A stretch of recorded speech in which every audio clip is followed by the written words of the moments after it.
Hello, bookworms. Welcome to The Best Book Ever, the podcast where I get to know interesting people by asking them about their favorite books. I'm your host, Julie Strauss, and today I'm so excited that one of my all-time favorite guests, Jaimie Morimoto, has returned. You may remember way back in episode 24 when Jaimie and I were discussing Pride and Prejudice, and she told me she doesn't really like to read romance. Well, listeners, there has been a plot twist. Not only does Jaimie now read romance, but today she joined me to talk about why a rom-com called Beach Read by Emily Henry is the best book ever. Hello, Jaimie Morimoto. Welcome back to the Best Book Ever podcast. Thank you for having me again. Second time I've invited myself on. Jaimie, I'm so committed to this bookish relationship that we have. I want to actually get it in pen right away to have you on again in 2022. Like, I'm all in. I'm so into it because I keep having these like middle of the night. I think I did email you in the middle of the night to come back on because I had this like weird fugue state memory where I was like, did I say on the last episode that can I give a spoiler about what has changed in my reading life? Please. Okay. So on the last episode, I said, I don't really read much romance. That's not my thing. I'm not into it. And within a month of that, the book that we're going to talk about today, Beach Read by Emily Henry, came into my life. And it completely changed my perception of the genre. And I would guess that close to 30% of the books that I have read this year since my last recording were romance books. I love them. I have a lot of feelings about my previous assertions because I think there was a lot of internalized sexism and like internalized misogyny in my dismissal, in my dismissing the genre. And then I emailed you just in the middle of the night and I was like, Julie, I said something a year ago and I need to take it back publicly. Okay, so this is your public atonement. This is my public atonement. I was so wrong. Romance is such a great genre and I'm all in. Well, we are so delighted to have you over in Romance Landia. But let's get to the heart of the question. What do you think? Why did you dislike it before, do you think? Why was it something you dismissed? Well, I feel like it's conflating the two. I thought I disliked it when really I had only dismissed it. I had barely read any. Okay. I'd barely read any. And I think it was several things. I think that the conceit of the genre, there's the promise of a happy ending. And I somehow felt that made it less like art, which is possibly very unfair. And I think there's something about it being written oftentimes by women, but almost exclusively for women, though obviously not always. I know you've had a guest on who talked about hockey romance. Mm-hmm. I listened to that episode. It was wonderful. I forget his name. Yeah, Jeff Adams. Jeff, yes. That was a great episode. Yeah, it was a great episode and a great book. And I hate hockey. I mean, I hate sports. Yeah. I mean, and I hear you. So there's so much more within the romance umbrella than I understood. And I think I was dismissing it as you can get it at a grocery store, so it must not be worthy. I don't know. There were just so many things that I think are chalked up to me thinking that art made by women for women isn't cool or isn't high art. And I think the book we're talking about today is quite possibly the best defense of the genre that I have ever read. And it actually reminds me a great deal of Jane Austen's defense of the novel in her novel, Northanger Abbey. I would bet that Emily Henry read that defense and was like, I can do it. I'm glad you brought up our friend Jane, our mutual friend Jane, since we talked last time about Pride and Prejudice. And you said one of my favorite quotes of all time on this podcast, which is that a lot of people don't like Pride and Prejudice or wouldn't, because I told you how surprised I was that nobody had chosen it to that point. I thought it was going to be the first one chosen on this podcast. And you said a lot of people don't like it because of the pumpkin spice factor. It's just, right? Do you remember saying that? It's just too Not basic. really, but I'm hilarious. Yes, you are. That sounds like me.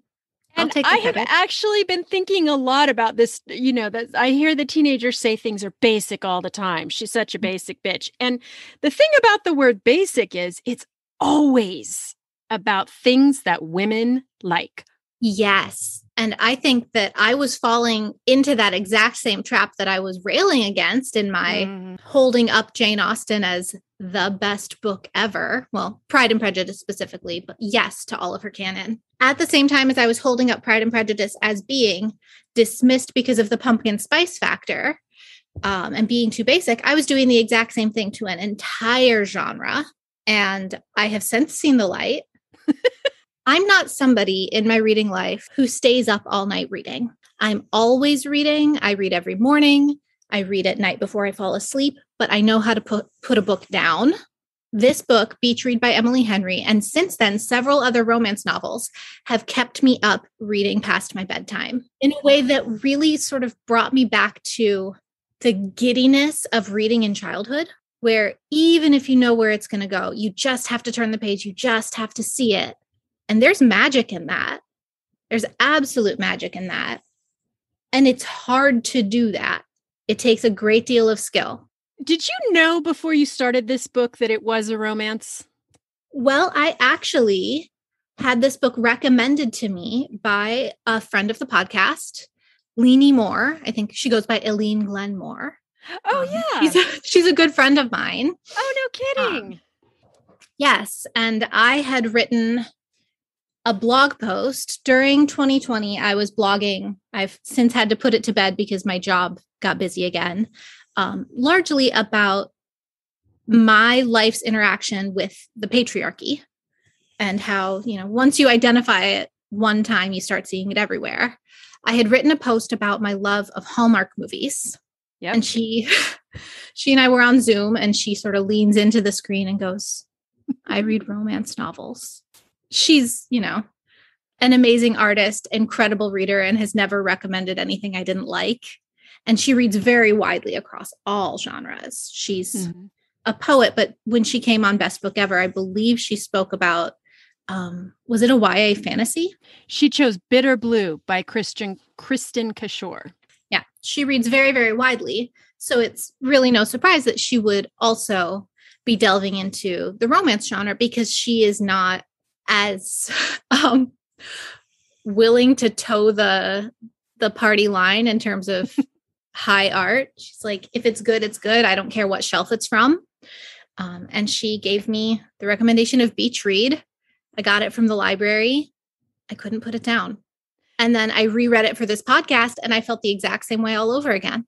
All these points you make, I agree with completely, because I think what's interesting about the romance genre is that somehow the conventions of it, and it has to end with happily ever after or happy for now. It has to end with the main couple together. It's a specific rule. It's somehow, because of that convention, it's always looked down upon, and mysteries aren't, and mysteries have very specific rules. There has to be a dead body in chapter 1, and it has to be solved in the last chapter. And it's the same strict convention, but oh my goodness, mystery writers are serious, and sci-fi writers are more serious than romance writers. Why? Because they're men? I don't know. I mean, it seems to be the only real difference. If you're operating within a genre, I would contend that maybe where artistry comes in is, how do you fulfill those requirements, hit those same beats, meet those expectations, and do it in a fresh way that keeps a reader excited. Somebody who reads within a genre, if you're reading mysteries all the time, you can probably guess who done it by the end of chapter 1, unless it's done with artistry. And the same thing with a romance novel. Yes, you've got like 2 people who are inevitably going to be either happily ever after or happy for now. Well, then why are we invested? Why do we want to see how they get there? And I love it now. You love it now. This is amazing. It really is. My life is better. My life is better. Like, full stop. Oh my God, this makes me so happy. Me too. Whether they read a book a day or a book a year, I love asking people to tell me about their favorite books. And that includes you, dear listener. What's your all-time favorite? Your desert island classic? What about the childhood favorite that you still know by heart? The mystery that took you by surprise? The biography that changed your way of thinking? Or the book club favorite that you can't stop thinking about?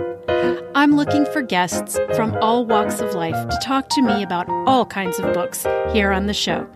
Go to my website, juliewroteabook.com, and click on the button that says, Be a Guest on the Best Book Ever. I'm really looking forward to talking to you. Now, back to the show.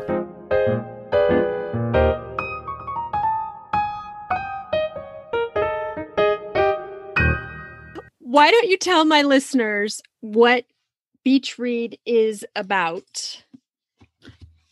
Beach Read is about two novelists, January and Gus, who knew each other in college and were rivals, and then went on to have their own separate careers. Gus writes literary fiction. January writes women's fiction. And one summer, they end up living next door to one another in two beach houses in Michigan. And soon after that, they form a pact that they will each write a book in the other person's genre. And from January, our protagonist's point of view, the goal is to prove that her genre is as difficult to write as his, even though it's sort of looked down upon in the mainstream. Part of how they've constructed this deal is he's going to give her lessons in researching for literary fiction, and she's going to give him lessons in romance. Right. So they go to a carnival, they walk by the beach, they do datey things that would show up in, she refers to it as women's fiction, which I think it is, but it's also in a romance novel, which is, I would say, like a subgenre maybe. And then he takes her. We can't forget that part of where he takes her. Camping. But where is very significant. Oh, this is the thing about this book that is so remarkable to me. I can remember almost nothing about it except for how it makes me feel. And I think that's actually a testament to how wonderful it is that, like, the plot is there and is beautifully constructed and is good. He takes her camping at the site of a burned down cult. Yeah, right. Which is where he has decided to write his love story. Right. Is in a cult. Just not funny. I don't know why it's weird that this book is so funny. It's hilarious. They're incredibly funny together. They're like super charming. You can tell they're meant to be together even before they know they're meant to be together. When you went in to this, were you thinking like, oh, this is going to be so dumb, or I'm just going to skim through this and be done with it? Like, what were your expectations for this particular one? I feel like I went into it with a pretty open mind, actually, because it was recommended by somebody whose taste I really trust. Mm-hmm. He had recommended books to me before that were outside of my usual fare, and I'd liked all of them. So like, well, she said it's good. Give it a shot. It's a library book. That's pretty low stakes. Right. Like, if I don't like it, I'll just be like, oh yeah, it was great. And then I'll change the subject when she asks me. Yes. Do you normally tell her when you have your book whisperer? Do you tell her if you don't like it? I mean, in Leanie's case, it hasn't happened that I don't like it. Oh my God, those are magical friends. They're magical friends. Though I also am usually pretty reluctant to take a recommendation. I often feel overwhelmed by there being too many books and being unable to finish all the books that I want to read. So when people are handing books to me, I'm kind of like, leave me alone. Keep your eyes on your own paper. It takes a great deal of trust in a person that if they'll tell me to read a book, I'll actually go get it. Yeah. And she's one of those people for me. This is sort of a shallow question, but it pertains to the way we are talking about this book. What do you think of the cover of this book? I like it, but I also think it's misleading. It makes it seem like it's going to be simpler than it is. Like it's not going to be as smart as it is, because it's a very smart book.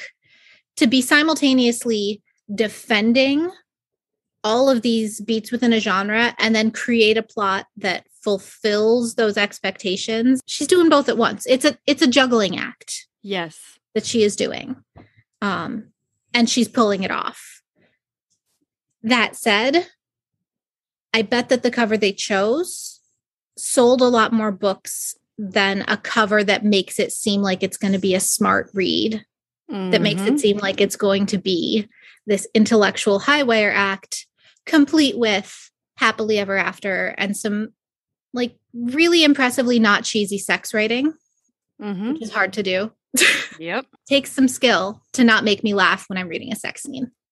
Did you feel like they kind of addressed it? Like that was the other thing that I thought was so clever in this, was that January several times gets in a few digs about just because it's about women, just because it's about falling in love, it's not less of a book. Absolutely. I actually pulled that page because I knew the one, so I've got it here. She says, if you swapped out all of my Jessicas for Johns, do you know what you would get? Fiction. Just fiction. Ready and willing to be read by anyone. But somehow, by being a woman who writes about women, I've eliminated half the Earth's population from my potential readers. And you know what? I don't feel ashamed of that. I feel pissed. Like, beautifully said. What else is there to say? It's a mic drop moment. Where did you go after this? You closed this and you went, oh my God, I like romance. So what'd you do next? I don't think I went to another romance right away. It kind of felt like a little bit of a one-off. And I was like, oh, okay, well, I should re-examine that bias. I should stop just immediately thinking that section of the bookstore is not for me. But I do Book of the Month Club, and they let you choose one of 5 books. It's a curated thing. They're not paying me, but oh my God, do I love Book of the Month. It's the best mail I get all month. It really is. And I started looking at the romance titles through Book of the Month.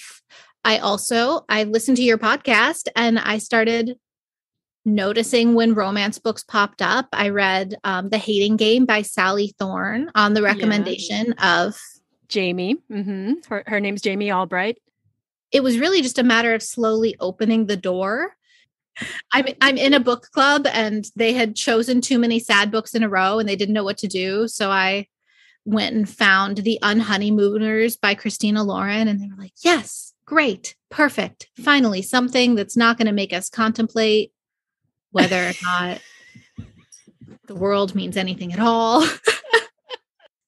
It's nice to read something that has a happy ending. It's nice to admit that we care about human connection when not absolutely everybody on earth does. Like, there are people who maybe don't care about that, but the vast majority do care about human connection and do end up wanting to have some sort of a life partner in some capacity. Everybody wants to be loved. This is a book about people who want to be loved, finding love. How is that not worthy? And particularly now, it hit really hard now, didn't it? Because it's not like it's really hard to meet new friends right now. I mean, it is once you leave college anyway, but particularly after this year of isolation, I was reading this thinking how neat it would be to just meet someone new and form a new friendship or relationship. It's been so long since I've had that new connection in person. I have tons of them on Zoom. Yeah, tons of them on Zoom. I have this summer had a chance to meet some new people out in the world, and it's been so wonderful. And I live in Minnesota. So for me, I'm looking around and I'm like, I've got about 3 more weeks before I have to just stay inside again. And like, this opportunity isn't going to feel safe anymore. When we talked about Pride and Prejudice, and I knew what you were doing as a feminist blogger, and I asked you specifically, how does a feminist approach Pride and Prejudice? And that was such an interesting conversation. And so I want to ask you, as you go forth into this new life of being a romance reader, How are you approaching your reading life as a feminist romance reader? I will say that I have been pleasantly surprised how little I feel like my romance reading is at odds with my identity as a feminist. And I think that's largely because of contemporary romance writers really valuing women's empowerment. You know, you'll read all of these more like explicit love scenes, and there is a conversation about consent that is put in to the storyline and treated as loving and sexy and like all the things. But I would say my initial perception of romance before having read it, I thought it was a lot of like pushing women up against bookshelves, or actually, no, that's something that happens in Beach Read. He pushes her up against a bookshelf, but like in a good way. Oh my God. I know. In a good way. In a good way. Yeah, but I thought it was a lot of like women being like taken by a man who is going to show her what happiness is like. And I really was not into what I thought that was. I haven't gone back to read much other than the new releases because there's so much out there.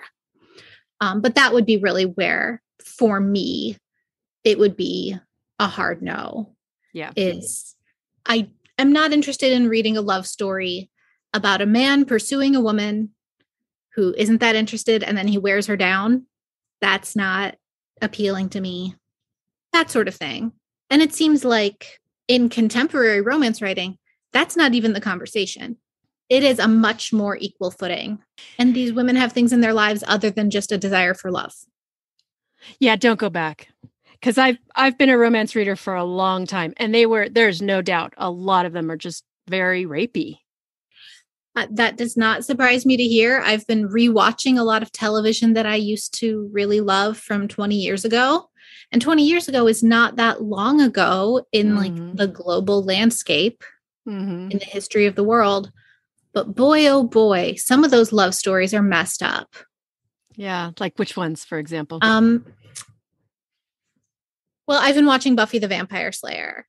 And if you think too hard, I was also an adolescent when I was watching Buffy the Vampire Slayer. If you think too hard about how old Angel really is, that's a big problem. Spoilers for Buffy the Vampire Slayer. Also. Yeah, which I've never seen, but I know the story. And that's always the thing in the vampire ones. It's always a thing in the vampire ones. I suspect it's because it appeals to the adolescent brain that believes they're so mature and that they could handle it. But once you're not in possession of that adolescent brain, it's troubling. There's been some of that I'm not so into.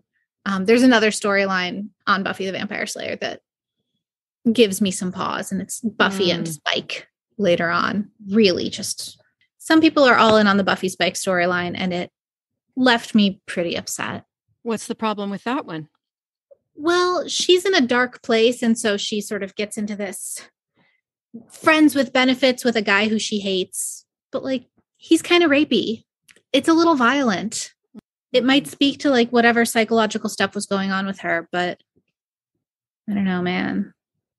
Yeah, I remember in film school, there was always that conversation about those scenes, like the one in Gone with the Wind. That one scene, I don't know if you've ever seen the movie where they're fighting and he basically just kisses her and takes her up the stairs. And the next morning, she's all of a sudden like, oh, I really do like Rhett and his sexual prowess. Well, yeah, but that was not a consensual thing. But, you know, he basically assaulted you into liking him. And that happens when you look into those old movies where the woman is going, no, no, no. And then he fades to black, and the next morning she's wildly in love with him. And that myth of they can just bully us into it. Yeah. That's also a subgenre in erotica. There's bully erotica. Have you heard of that? Really? Yeah. No, I have not heard of that. I guess I'm not entirely surprised because, you know, there's a lid for every pot. Yes. Exactly right. Well, my friends who have read it say that consent is still a big part of the conversation of those books, but okay, that's not my thing at all. I don't like that. I've never read any of them. I mean, I hesitate to be like, that's not my thing, because then next year, 2022, I'm going to be like, okay, guess what I'm into now? Jaimie, tell me what you're reading right now. I am currently reading Having and Being Had by Eula Biss, which is a collection of essays about the intersection of art and capitalism. It's fascinating. What is it? Tell me what it teaches you or tells you. They're sort of lyric essays or more like meditations, bunches and bunches of very short little moments with Biss's sort of attempt to understand what capitalism is and how it impacts her life as an artist. She's a poet and lyric essayist. She's probably best known for her book On Immunity, which was on some bestsellers lists and I think probably got a couple of awards. And people were reading it all over again during 2020 because suddenly understanding inoculation was really useful. I guess there are little nuggets because it's not really plot driven or thesis driven. I learned that the game of Monopoly was invented by somebody who was actually trying to teach why capitalism is problematic, and that initially there were two sets of rules, one which is winner take all, and the alternate set of rules which allowed people to work collaboratively, and there was ultimately no winner, and that when it was bought by, is it Parker Brothers? I can't recall. That sounds right. By the board game people. Yeah. They did not publish both sets of rules. It's winner take all, and that's what we play now. So like the collaborative one, like you would think all four of the neighborhoods have all sorts of houses and all the hotels and yeah, something like that. She doesn't get into the nitty gritty of the rules, but just the idea that it was actually written or created as a game to demonstrate that capitalism is deeply problematic and in many ways unfair because one person gets everything and everyone else is left with nothing. Mm-hmm. There was a whole other set of rules. Same board, same pieces. That is incredible. Yeah. So lots of little things like that. How does she say an artist is to exist in this environment? That's the real question. I don't know that she draws a conclusion so much as she draws many little conclusions that might contradict one another, and I'm okay with it. Mm-hmm. If that makes sense. Mm-hmm. It's almost too much to wrap your head around, and she does a really great job of trying. But we'll see. I've still got a couple more essays left before I finish that one. Would you tell your fellow academics that you had read and loved Beach Read? Yeah, I think I would.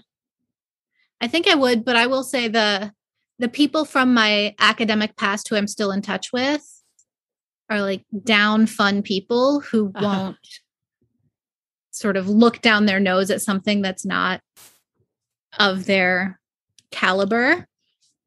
Because, I kept the good ones. Will you tell my listeners where they can find you? They can find me on Instagram, basically exclusively at suddenly_suburban, which is my on hiatus for over a year blog. But I do still have the Instagram account. I'm really not on social media. It bums me out to be on social media. So I'm like out in nature with my dog most of the time. They can find me in the Twin Cities on various nature trails. Oh, that's lovely. Yeah. Or in bookstores. Yes. Jaimie, I want to thank you for joining me again. Can I put it in pen that I'm going to see you this time in 2022? Yes, put it in pen. I'm sure I'll have had some other huge transformation in my reading life that I cannot wait to share. Thank you so much for joining me today. Happy to. Thank you for having me. Thanks for listening, bookworms. For more information on this episode and links to all the books we discussed, go to our website, bestbookeverpodcast.com. You can also follow the podcast on Instagram at bestbookeverpodcast. I'm your host, Julie Strauss, and you can find me everywhere as Julie Wrote a Book. If you loved this episode as much as I loved making it, why not leave a review wherever you're listening? Each review helps new listeners find my work, and I'm so grateful for your help. Thanks for joining me today, and I will see you at the library.